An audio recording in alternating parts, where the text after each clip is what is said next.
에베소서 4장 7절에서 16절까지 말씀 한 절씩 교독합니다. 우리 각 사람에게 그리스도의 선물의 분량대로 은혜를 주셨나니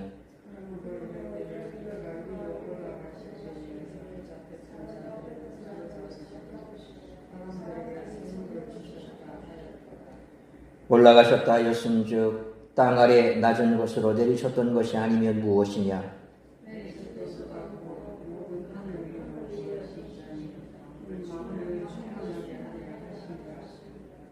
그가 어떤 사람은 사도로, 어떤 사람은 선지자로, 어떤 사람은 복음 전하는 자로, 어떤 사람은 목사와 교사로 삼으셨으니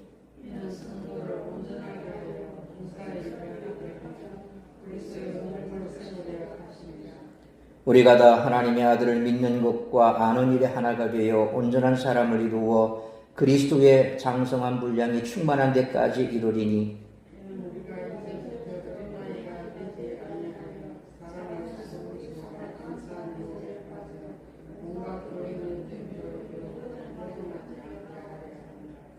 오직 사랑 안에서 참된 것을 하여 범사에 그에게까지 자랄지라. 그는 머리니 곧 그리스도라. 도움을 받음으로 연결되고 결합되어 각 지체의 분량대로 역사하여 그 몸을 자라게 하며 사랑 안에서 스스로 세우느니라. 아멘. 기도하겠습니다. 살아계신 아버지 하나님, 은혜와 사랑을 감사합니다. 오늘도 하루 온종일 우리가 땀 흘려 애쓰고 수고한 이후 또 정한 시간 주님 앞에 나와 예배케 하시니 감사합니다. 머리 숙인 사랑하는 주 백성들, 오늘도 하루 온종일 지치고 피곤한 육신을 주께서 만져주시고 회복시켜주시고 강건케 하여 주옵시고, 혹여 하루 동안 우리가 힘들고 어려운 일 속에서 마음 상한 일이 있다면 주님 앞에 다 내려놓기를 원합니다. 때가 되면 하나님께서 풀어주실 것이요, 또 답답하고 어려운 일들 주님께서 때가 되면 그 모든 일들을 통하여 합력하여 소원을 이룰 줄 믿습니다. 이 시간 그저 오직 말씀에 집중할 수 있도록 우리의 마음의 문을 열어주시고 허탄한 곳에 마음 빼앗기지 아니하도록 우리의 마음과 생각을 붙드시고 주장하여 주옵시며, 가정마다 다급한 소식 오가지 아니하도록 지켜 보호하여 주옵소서. 말씀이 뿌려질 때 우리의 마음밭이 옥토가 되어 30배, 60배, 100배 열매 맺는 말씀 될 수 있기를 간절히 빌고 소원하오며, 이 모든 말씀 우리 구주 예수 그리스도의 이름으로 기도하옵나이다. 아멘.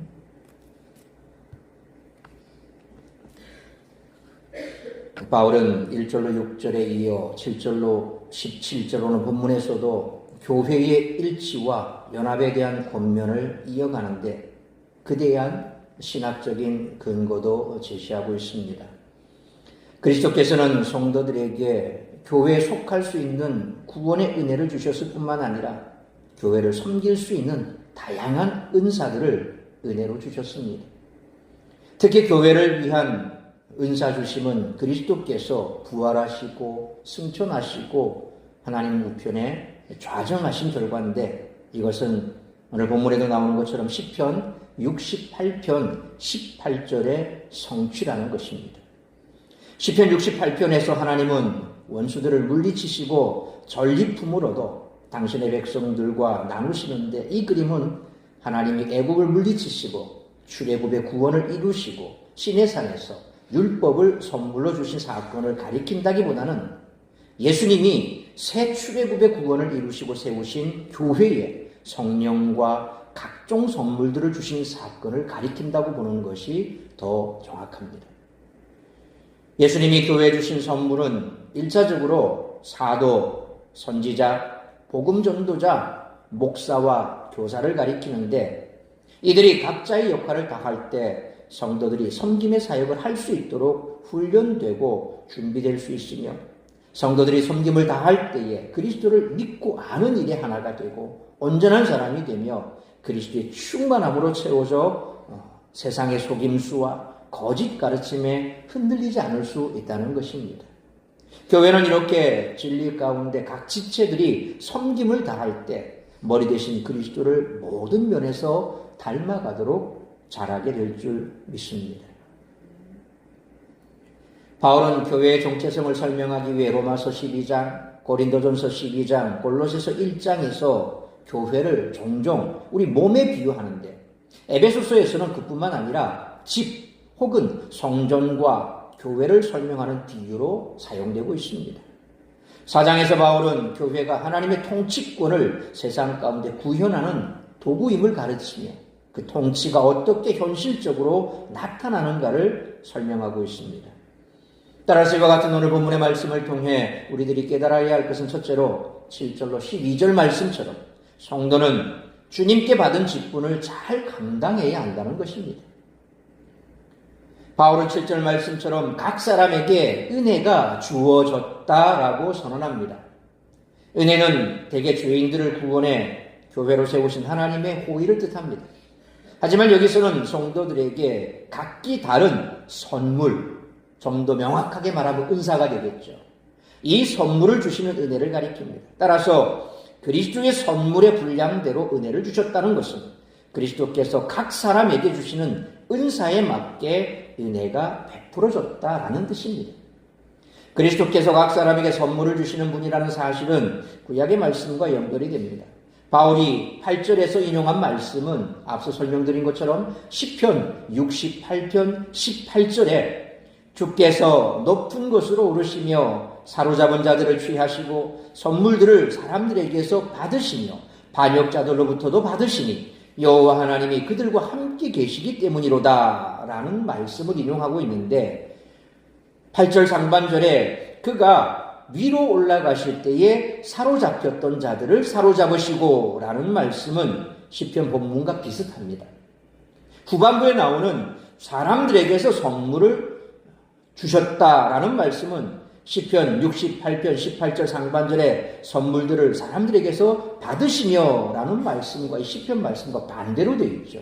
시편에는 받았다고 되어 있는데 오늘 본문에는 주셨다라고 되어 있습니다.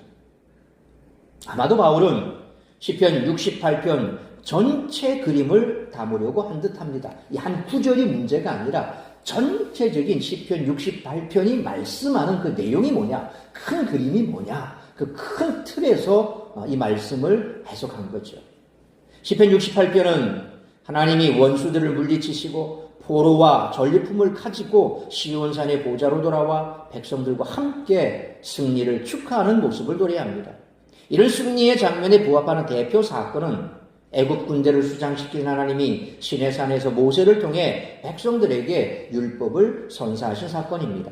바울에게는 이 승리의 절정이 예수님의 새 출애굽적 구원 사건, 곧 당신의 죽음으로 죄와 사망과 사탄을 물리치고 부활하시어 승천하시고 또 하나님 우편에 앉으셔서 당신의 백성들에게 성령과 은사들을 주신 사건을 말씀합니다. 바울은 9절로 10절에서 이 시편 인용구가 예수 그리스도를 가리키고 있음을 자세하게 설명하고 있습니다. 주께서 높은 곳에 오르셨다. 본문에는 그가 위로 올라가실 때에 그렇게 되어 있죠. 그가 위로 올라가실 때에 주께서 높은 곳에 오르셨다라는 이 8절 상반절 말씀은 그 전에 땅 아래 낮은 곳으로 내리셨다라는 9절 하반절 말씀을 전제하고 있습니다. 그래서 10절 상반절에 내리셨던 그가 라는 말씀은 그리스도께서 죽으셨던 것을 가리킵니다. 그러니까 하늘 보좌에 올라가신 사건이 있다면 먼저 내려온 사건이 있어야 된다는 거죠. 우리가 올라간다 그러면 밑에서 올라가는 거죠. 위에서 아래로는 내려간다 그러지 않습니까? 근데 오르셨다라고 했으니까 올라가셨으면, 좌정하셨으면 그 이전에 하강하신 사건, 소위 말하면 이 땅 가운데 우리 예수 그리스도께서 가장 낮은 몸으로 오신 그 사건을 미리 말씀드리는데 왜 그렇게 내려오셨습니까? 핵심은 뭡니까? 내려온 것이 중요한 게 아니죠. 그 내려온 이유가 뭡니까? 구속 사역을 이루기 위해서 오신 것 아닙니까? 결국 오늘 10절 상반절에 말하는 것처럼 내리셨던 그가 라는 말씀은 십자가 사건을 얘기하는 겁니다. 그리스도께서 죽으셨던 것을 가리키죠. 죽으셨던 그리스도께서 이제 약속대로 3일 만에 부활하셨습니다. 그리고 승천하시고 좌정하신 과정을 통해서 모든 하늘 위에 오신 자라는 거죠. 오르신 목적은 10절 하반절 말씀처럼 만물을 충만하게 하려 하십니다라는 겁니다.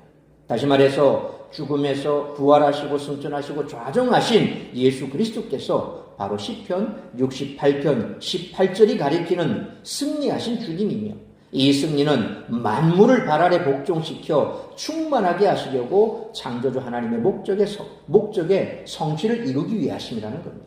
이 사건을 통해서 바로 하나님께서는 하나님의 그 목적을 완성하신 거죠.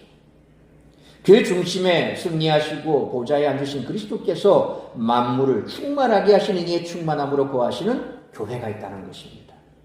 그래서 교회가 그만큼 중요한 겁니다. 교회를 이렇게 당신의 충만함이 담긴 한 몸으로 세우시고자 선물을 주시는 것이죠.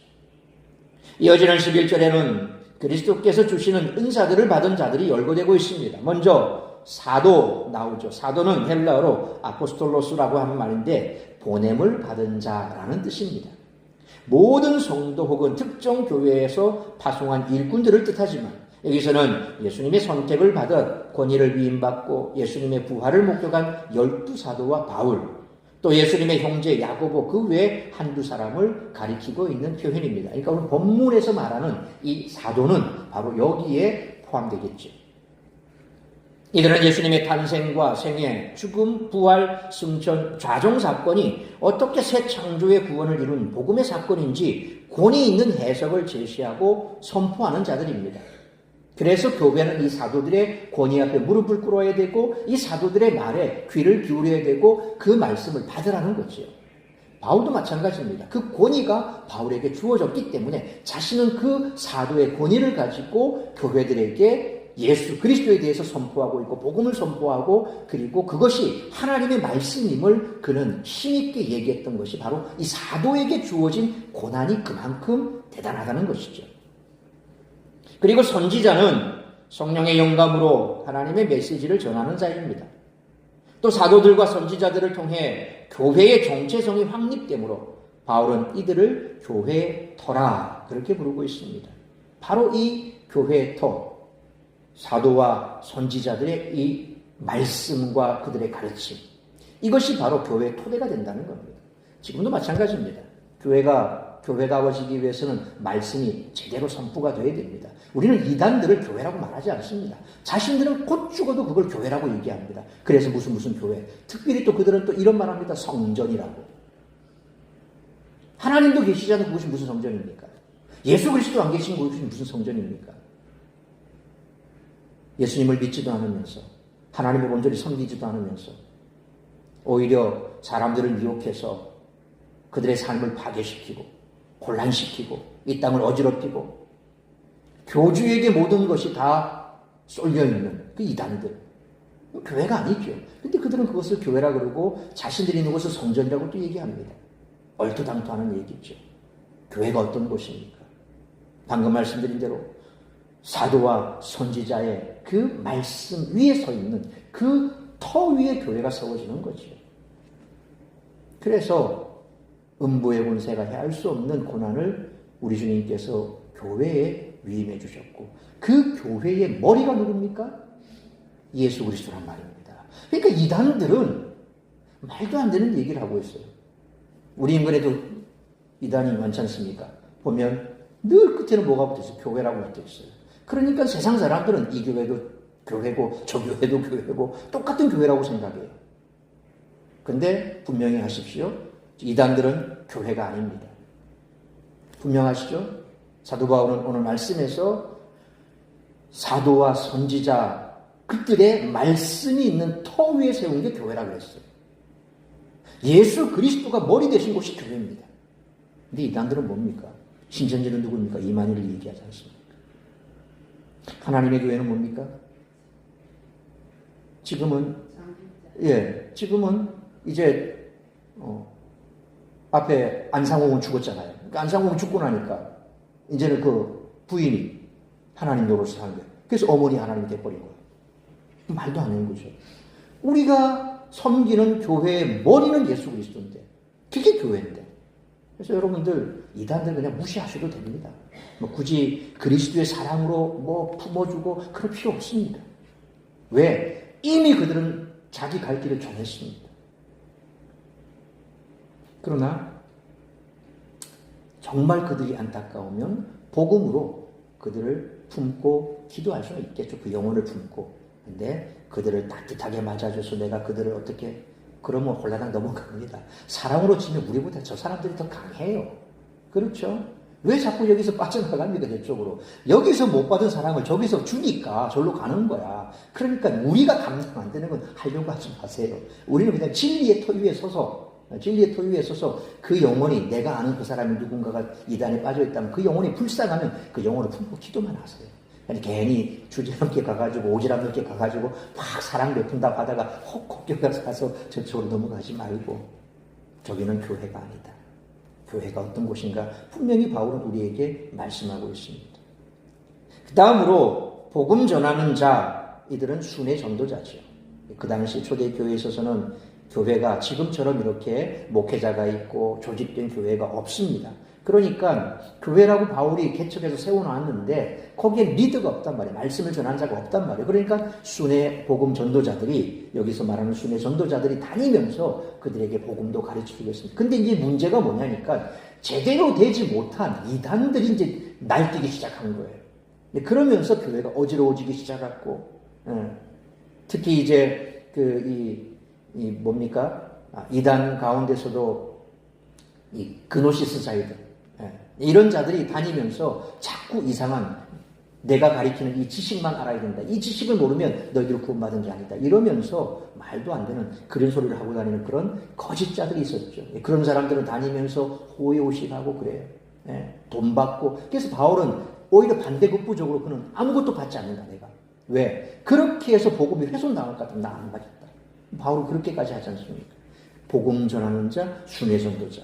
그리고 목사와 교사들은, 여기 목사와 교사들, 여기에는 헬라어로 보면 정관사가 다 붙어 있습니다.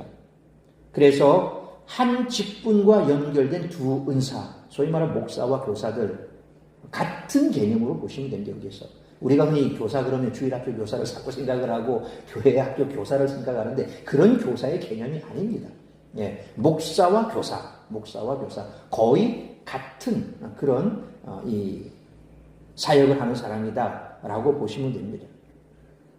이처럼 은사를 받은 자들을 교회에 선물로 주신 목적이 이제 12절에 나타나는데, 성도를 카타르티스모스, 온전하게 하여 성도들을 훈련시켜 능력과 자질을 갖추게 하는 거예요. 온전하게 한다는 말은 또 디아코니아, 봉사의 일, 그러니까 그리스도의 몸을 세우는 섬김의 사역을 하기 위한 것이라는 것이죠.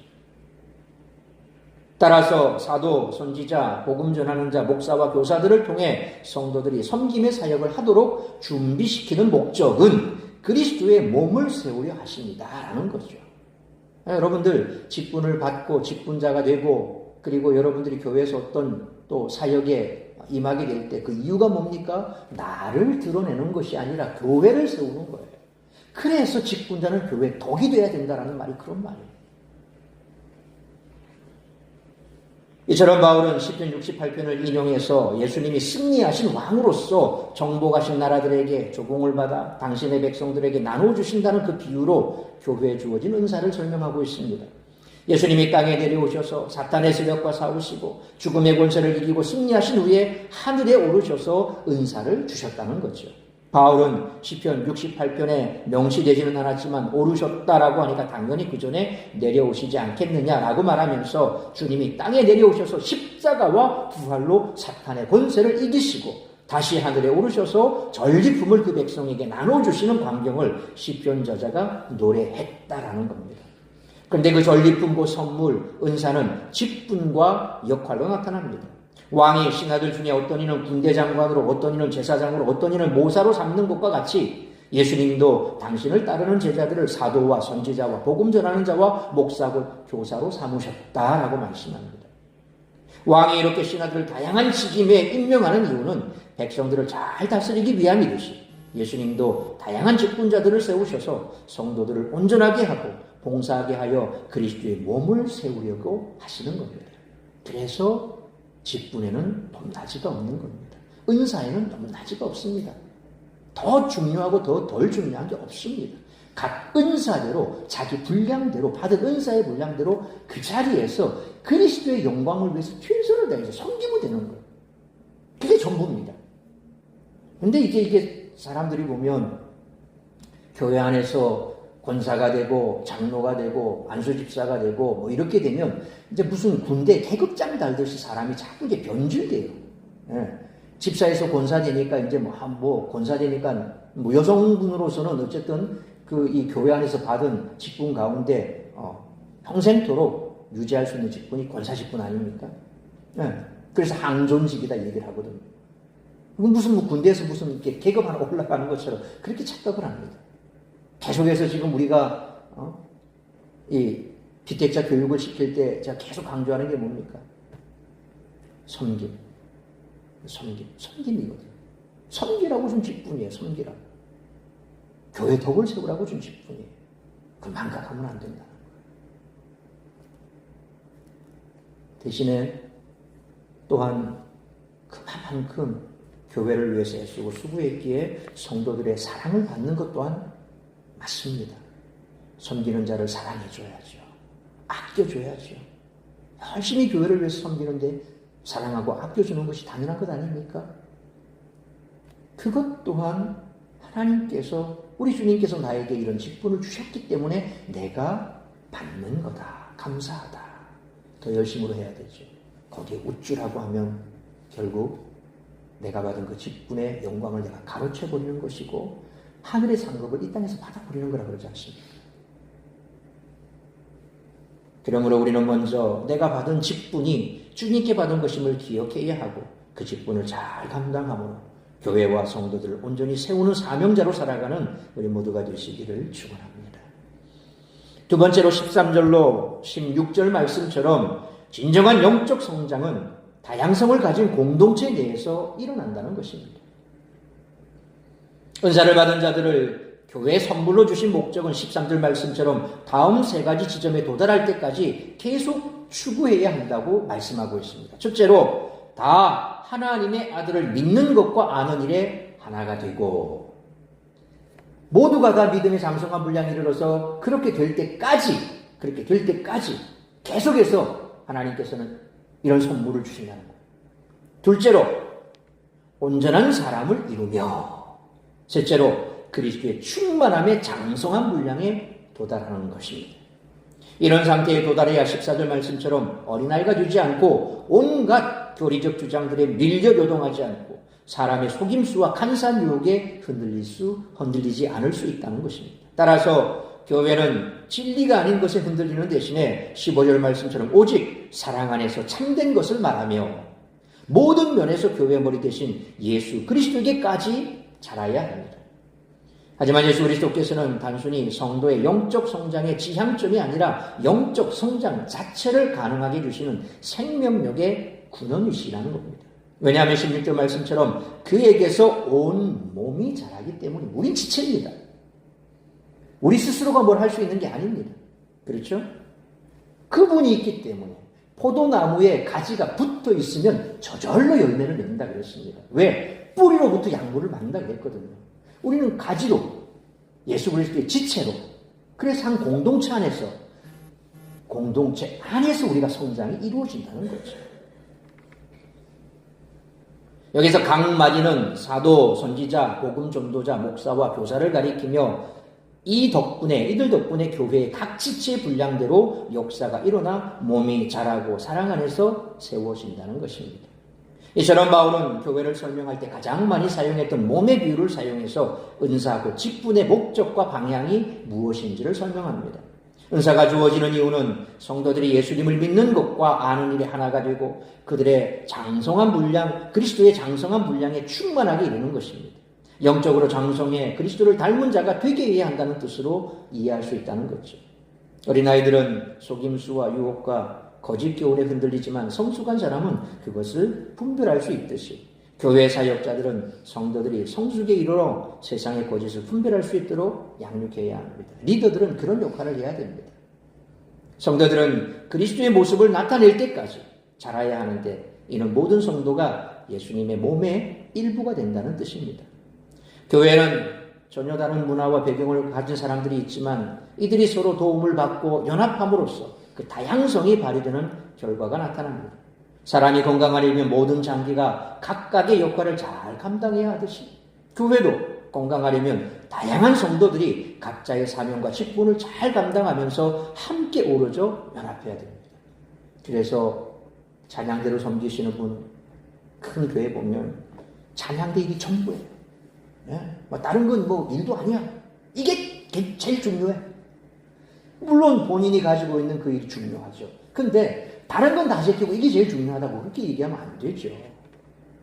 교회는 찬양대도 있어야 되지만 또 거기에 맞춰 반주하는 사람도 있어야 되고 또 찬양대만 있고 반주자만 있으니까 식당도 봉사도 해야 돼요. 주일학교 교사도 있어야 돼요.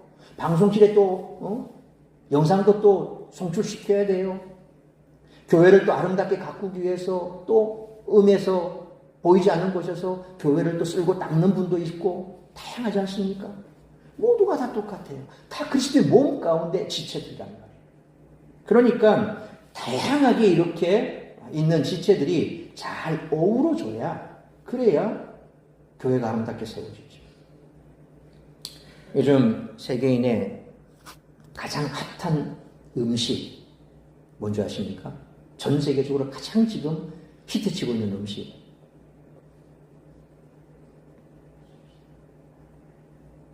방금 제가 힌트를 다 드렸는데.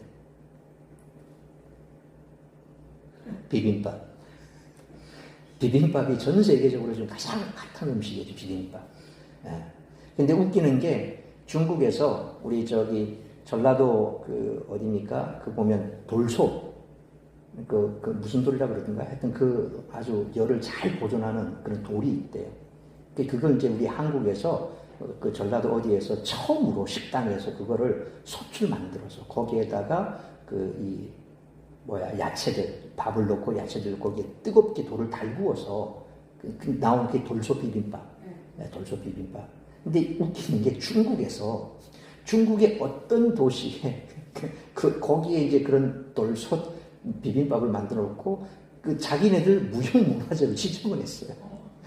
그러니까 이게 이제 우리 전통 이 음식이다. 돌솥 비빔밥 이래가지고 자기네들 무형문화재로 지정을 해서 세계인에게 홍보를 하는 거야. 우리 이거 무형문화재다. 그러니까 아무것도 모르는 이 안에 갇혀 있는 중국 사람들은 다 그런 줄 알고 비빔밥 우리 거다 이러고 있는 거예요. 그러니까 세계 사람들이 야 웃기지 마라 비빔밥 한국 거다. 이제는 왜 전 세계 사람들이 다 알잖아요. 이미 이제는 뭐 중국에 아마 뜯을 제껴도 뭐 한국의 한복을 자기네들이 조선족이 입던 그 한푸다 이러면서 한복 비스무리하게 해가지고 그걸 또 그냥 입고 돌아다니면서 사진 찍고 이게 한푸다 그러는데 뭐 한국 가본 사람 다 알죠. 한복이 정통인데 한복하고 맵시가 틀려요. 입은 거 다 보면 얼마나 한복은 이 우아함이 나옵니까? 근데 한푸라고 하는 거 보면 웃기도 않아요. 한복도 아니고 한푸라고 부르면서 그것도 자기 거라 그래. 웃기죠. 아무튼지 간에 이 중국은 웃기는 민족이에요. 아무튼 우리 거 못 뺏어가 난리가 난 민족인데 전 세계적으로 가장 인기 있는 음식 비빔밥이에요. 모든 재료들이 거기에 어우러져서 그걸 다 비벼서 먹으면 얼마나 맛있어요. 영양가도 있고. 교회가 그런 곳이에요. 그렇죠? 어떤 나물 하나가 독특한 게 아니라 각자 그 나물이 그 비빔밥 속에서 잘 어우러져야 돼요. 교회는 비빔밥이 돼야 돼요. 잘 비벼진 비빔밥. 그래서 그 잘 비벼진 비빔밥이 하나님께서 정말 아름답게 그것을 받으시는 그런 교회가 돼야 된다는 겁니다. 교회는 다양성입니다.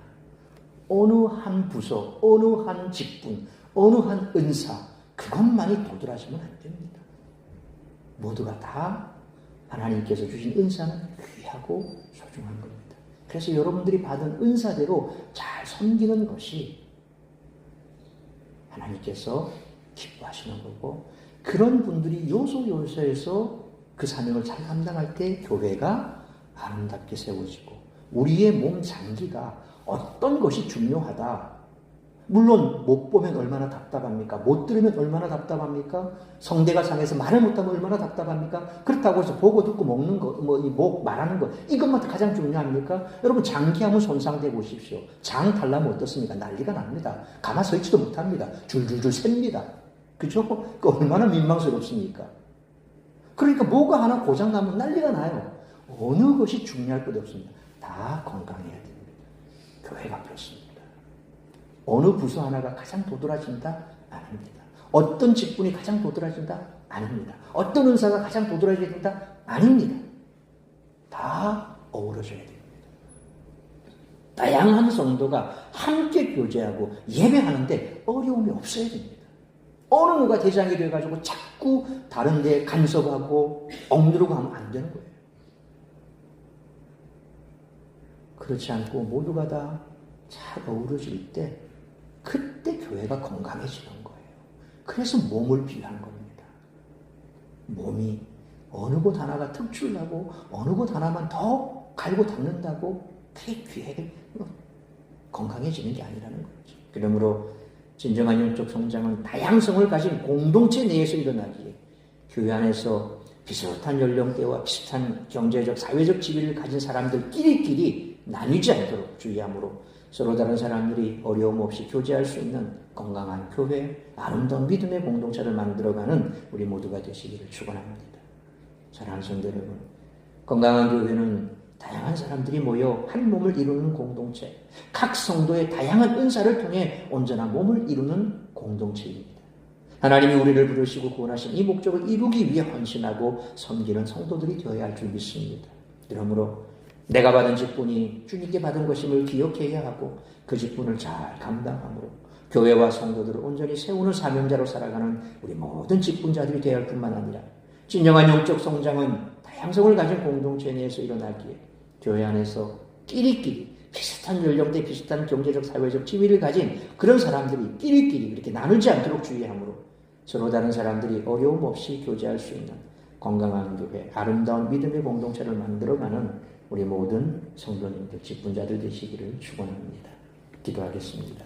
걸어가신 아버지 하나님, 은혜와 사랑을 감사합니다. 교회는 다양한 사람들이 모여있고 그 다양한 은사들이 모여서 주의 몸된 교회를 아름답게 세워가는 줄 믿습니다. 그러므로 우리가 받은 직분에 대하여 먼저 감사하고 또 그 직분을 잘 활용하여서 교회를 세워나가는 우리 모든 직분자들이 되게 하여 주옵소서. 이처럼 교회가 참으로 귀하고 소중한 것인 줄 알고 교회를 위해서 헌신하는 일꾼들이 더 많아지고 또 그렇게 교회를 통해서 많은 일꾼들이 세워지고 배출되고 한 몸을 이루어 아름답게 세워져가는 우리 사랑생 교회 될 수 있도록 축복하여 주옵소서. 이 모든 말씀 우리 주 예수 그리스도의 이름으로 기도하옵나이다. 아멘.